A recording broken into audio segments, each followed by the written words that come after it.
Hey guys, and welcome back. So today I'm super excited to share this with you guys. So as some of you know, I had some bees and I've collected some wax from them, and I decided I wanted to make some candles.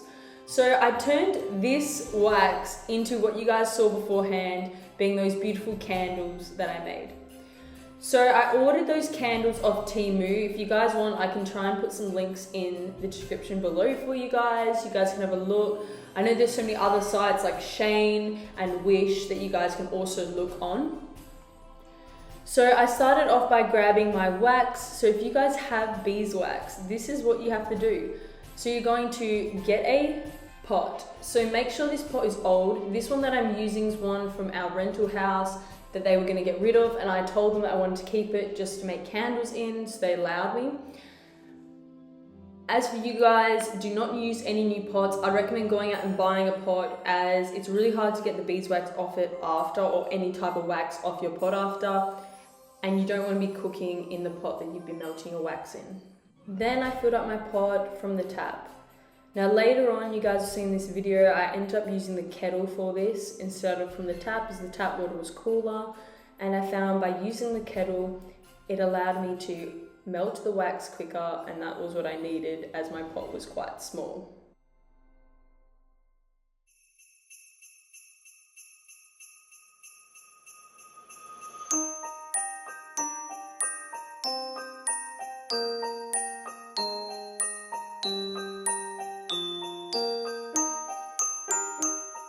So you're just going to keep your wax over the stove. It will start bubbling and you'll see the wax will start melting, and you're just going to give it a stir. So I had some popsicle sticks and I just used that to help me stir the wax until I saw that all the big chunks were melted.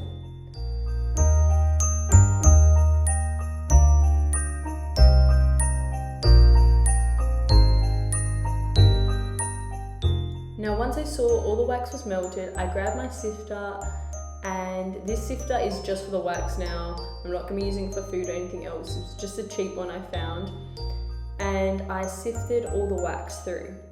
Now one mistake I did here was that I didn't have a cheesecloth.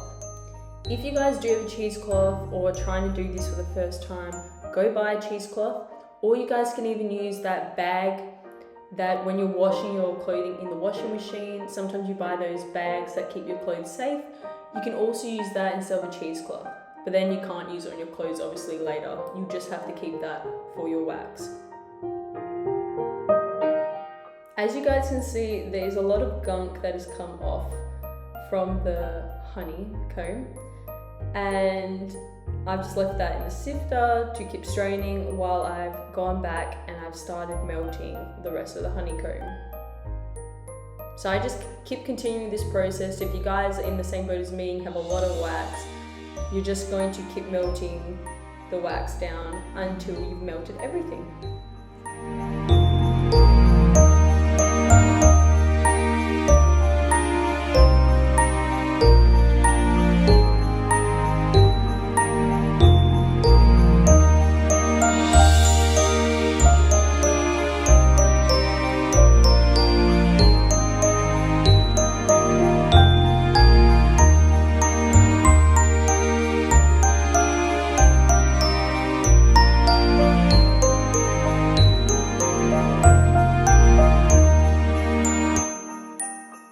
So this is really exciting because I spent a lot of time now melting all this wax, and you guys can see that the bucket started to fill up, which is exciting because it means my job's nearly done. So now that I've finished melting all the wax, I'm just going to let it drip. Now you guys will see that once it stops dripping, it will still look like a liquid and you won't see any of the wax. So you're going to have to leave it overnight or for quite a few hours until it cools fully down and until the wax separates from the water. So you guys can see this still has not fully separated, it's just from the start. And here you guys can see that it's starting to separate. I tried to pull it apart too early, so that's why I got cracks in it. So wait until it fully cools down. That's why it's best to leave it overnight. And as you guys can see, I got a bit impatient, so I pushed it in. So that is what your wax then will look like. It will be all nice and clean on one side, and then I saw that on the back side it still had some gunk. And this was because I didn't use a cheesecloth or any cloth in between. So I do know when I was watching a few videos of how to do this, they did end up melting their wax twice to make sure they got rid of all the gunk. So what I did now is I sat there with a knife and I scraped all the gunk off the back of the clean wax. Then, because I didn't want to go buy some cheesecloth, I went and got a bag that we use for the clothes you put in your washing machine. And I put that on my sifter, and then I remelted all the wax for a second time and put it through my sifter again, and the wax was perfectly clean.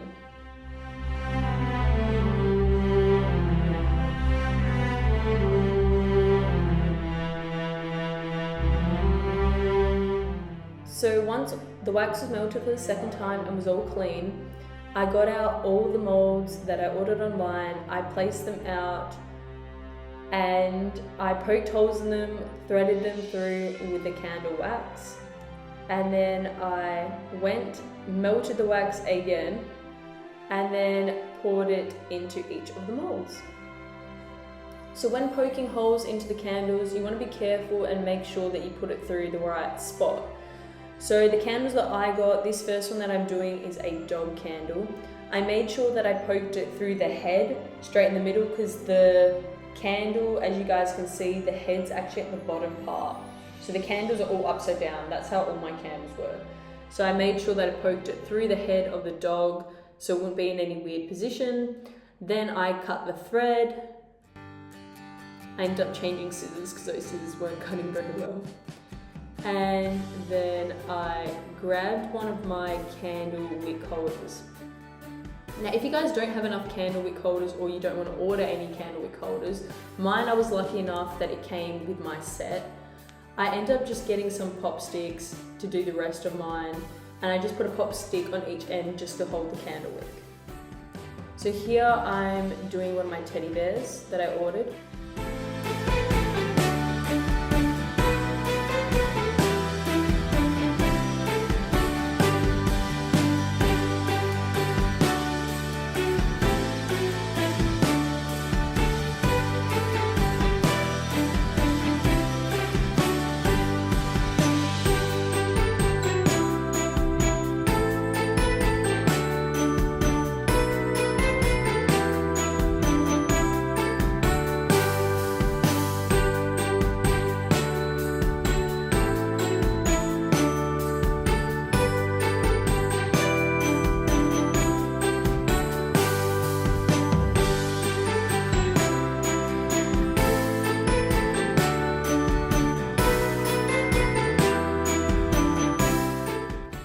Okay, so you guys can see that I've prepared all my candles. Now the pop sticks and the candle wick holder, I'm going to have to move them as I'm pouring in the wax, and then I'll put them back and then put the thread, so the thread will be in the center of the candle. So as you guys can see, I'm just breaking the beeswax. Because it was in such a big chunk and I couldn't break it, I took it to the garage, I put these 2 plastic bags over it, and I smashed it until they became into pieces. And once they're in pieces, then it was easy enough for me to put inside my other pot that I bought, and it just came in the mail yesterday, which I was really excited about. And I'm going to be double boiling now the wax. So the first time we put the water with the wax, this time we're putting the water in a big pot, so the other pot that I used beforehand, and then I'm putting just the wax separate. And this is how I'm going to melt my wax now.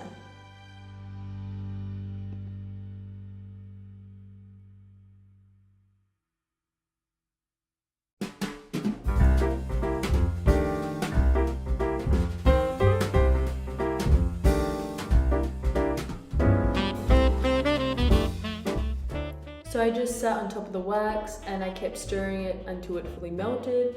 Then I went to my candles and I started filling my candles up one by one, pouring it in really carefully, as I did overfill some of them, so just be careful about that. And once you've filled them all up, then you're going to put the candle wick back in the center, and then you're going to let them set.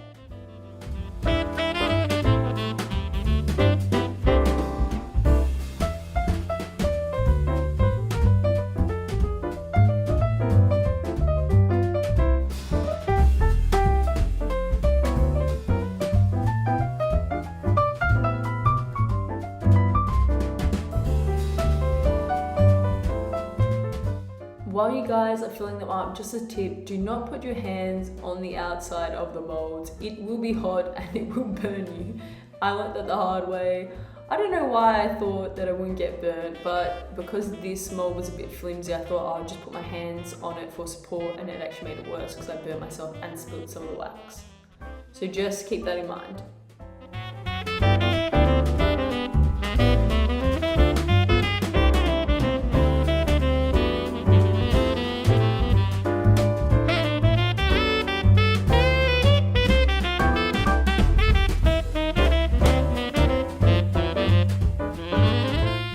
So once I filled all my molds up, then I grabbed these big cube molds that we already had at home that we've stopped using for ice, and I filled them up with all the leftover wax. I did this because when I had it in that big circular shape, it made it really hard for me to be able to melt the wax. And I thought by pouring the wax into this mold, whenever I need the wax now and I want to make more candles, I can just melt 2 blocks and I can make a candle or 2.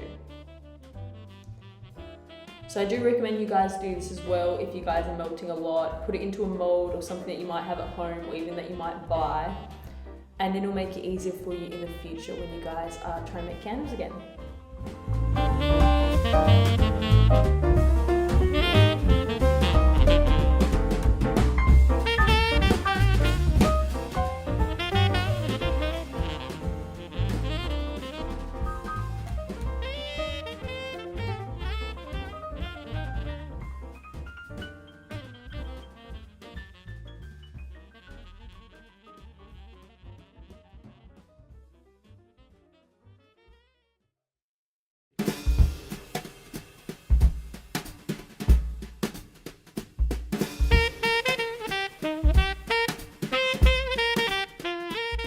So guys, this is the time now that we have to be patient. So I left these on the bench for 3 hours and they were starting to get hard, and I saw they were changing colour as they were firming up. But I wanted to be 100% sure, so I went and put them in the fridge for an extra hour, and then I popped them out of their molds. Another way you guys could do it is just by leaving them overnight on the bench and then wait till the next morning to pop them out. So I sat there and popped them out one by one carefully, making sure I didn't ruin any of the candle that was inside.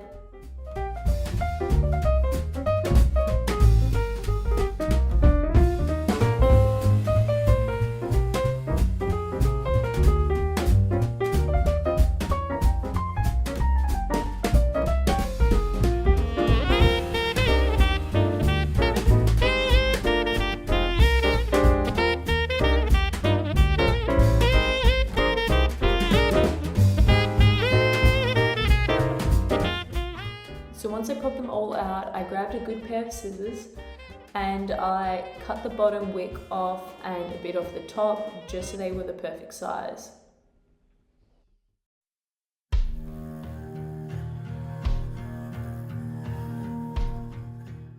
So that's it guys. I really hope you guys enjoyed this video, and I hope you guys, if you have bees, you'll give candle making a try, and if you don't, go order some wax yourselves.